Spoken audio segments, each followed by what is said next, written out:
mungkin pesan Pak Rahmat pada generasi milenial atau Gen Y sekarang, anak kita mungkin yang sudah Gen Y gitu ya, apa yang harus mereka lakukan dalam konteks pembangunan demokrasi ke depan, di mana sekarang ya kita tahulah gitu ya, sudah terjadi demokrasi sometimes dianggap terlalu gaduh dan sebagainya, padahal kan esensinya bukan itu hanya kembang-kembangnya saja, tetapi kadang-kadang itu menjadi kampanye negatif lah buat demokrasi ke depan, di mana anak-anak muda sekarang itu ya cenderung ya udahlah, lo atur-atur aja lah gitu. Kita nggak ikut-ikut. Nah, jangan sampai seperti itu. Kira-kira apa Pak yang bisa kita berikan? Kalau demokrasi terlalu gaduh, maka nanti jurusan ilmu politik akan semakin berkurang mahasiswanya. Iya. Ya, politik dan hukum tata negara kan. Ya. Ini apa sih? Kekuasaan lu aja deh, gue yang penting duitnya aja, gue masalah usahanya aja kan repot. Jadi yang penting bagi generasi milenial sekarang adalah politik itu bukan barang milik satu elit. Ini milik kita bersama. Demokrasi milik kita bersama. Demokrasi harus diisi oleh orang-orang pintar. Ya. Jangan sampai kemudian ada gium kan, kalau nilainya A jadi profesor, nilainya B jadi PNS, nilainya C jadi pengusaha, nilainya D dari politisi kan, gitu. Itu mengerikan. Iya. Jadi orang-orang yang pintar bukan hanya pintar angka, tapi juga pintar secara sosial dalam politik. Karena harus aktif dalam demokrasi. Jadi ke depan demokrasi kita semakin berwarna menurut saya. Kalau teman-teman milenial sekarang suka dengan TikTok, suka dengan ini, ya diisi dengan konten-konten politik. Konten politik bersaing misalnya, saya suka dengan seperti ini, saya suka dengan seperti ini, dan itu wajar. Misalnya saya suka dengan dengan Pak Jokowi, saya suka dengan Pak Prabowo, silahkan. Ini adalah hal kreativitas, dan itu juga mengurangi nanti intoleransi ke depan. Orang-orang yang tidak toleran akan semakin toleran kita ke depan, semakin pilihan saya A, pilihan saya B, ya wajar.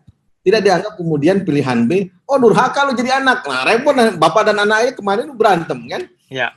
Dan ini terjadi karena masing-masing pasangan masing-masing pendukung itu merasakan dirinya paling soleh sedunia, itu kan repot kan?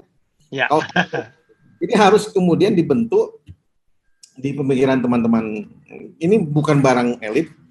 Ini hal yang biasa, pergantian kekuasaan itu hal yang biasa, 5 tahun sekali atau 10 tahun sekali, 5 tahun sekali, bisa berkuasa 2 kali, setelah itu diganti pasti, dan yang menggantikan itu orang juga biasa. Dan misalnya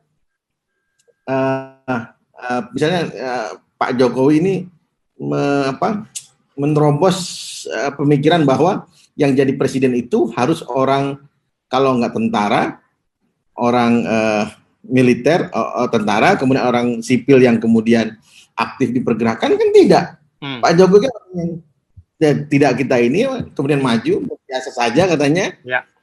Orang bisa seperti Pak Jokowi saja bisa, apalagi teman-teman yang milenial. Ya, dan kemarin sudah kelihatan ketika ada aspirasi itu, banyak beberapa data menunjukkan bahwa anak-anak yang kita anggap sebagai milenial, K-popers dan segala macam itu, ternyata ketika ada hashtag-hashtag yang terkait tentang mereka di sosial media, mereka juga ikut nimbrung dan cukup berimpact gitu ya. Itu juga dijustifikasi di Thailand dan Hong Kong sekarang ini, di mana anak-anak muda yang biasanya nggak peduli sama sekali, ternyata pada titik tertentu mereka peduli gitu loh. Seperti sekarang yang masih ada di Thailand, juga di Hong Kong yang mereka pakai umbrella style dan segala macam. Saya kira memang kita tidak mungkin membawa terminologi kita di masa lalu ke sekarang. Jadi kita harus juga menghargai. Memang mereka kelihatan santai, tapi ketika mereka harus ngomong ya ngomong gitu ya. Seperti komika-komika yang anak-anak muda itu, ya saya pikir memang mungkin mereka lebih lebih pas bahasanya. Ya. Oke Pak Rahmat, terima kasih banyak Pak Rahmat atas waktunya, sudah mengganggu keliling di Serang dan sebagainya. Mohon maaf ada putus-putus sedikit. Pesan buat DCSC Pak. Ya. Dan satu lagi Pak Zainal. Ya. Dulu kita menganggap setelah 98, 99, 2000 misalnya, generasi mahasiswa hilang. Tidak ada yang. Oke. Iya. Tapi ketika RUU itu mereka turun ke jalan, saya bahagia. Oke. Akhirnya. Ternyata terbangun. Terbangun. Jadi sekarang buat teman-teman DCSC ya kita harus berharap, kita bisa berharap karena teman-teman milenial yang sekarang, generasi yang Y sekarang ini, Ya.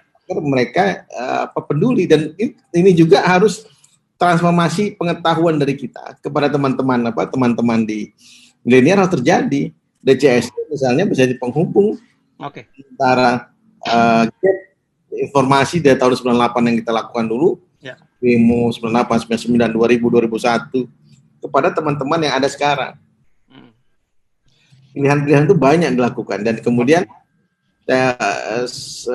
menurut saya demokrasi sekarang itu perlu sentuhan-sentuhan generasi milenial. Mereka sekarang harus beranggapan,